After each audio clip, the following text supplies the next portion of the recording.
everybody. It is December 22nd, which means it's the 22nd day of the Stretch It Out Advent Calendar. I'm coming to you live inside my vehicle in the driver's seat. I want to show you a quick and simple move that you can do to help alleviate some of that upper back, neck, and chest pain. A lot of that is due to poor posture and lack of mobility. Things get crusty. Things get stiff because you're not using them. Here's a quick move that you can do even while driving. You're going to hold onto your steering wheel.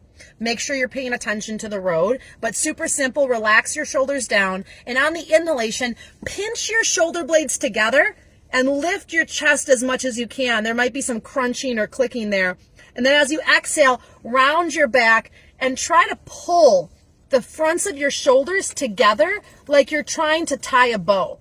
And then pinch and lift. Now I'm kind of lifting my front of my ribs, really getting a full torso, full rib cage, full upper back activation. And then exhale, round and hunch, spreading the shoulder blades apart, pulling the fronts of the shoulders together, almost like really bad posture. And you're just going to repeat this process a few times to not only break up some of that tension and stiffness, but to get blood flow back to what? Your heart, which is a really important part of the body. Remember, it's the small, simple changes that lead to the big results in your life, so you, my friend, can feel good again. Peace out.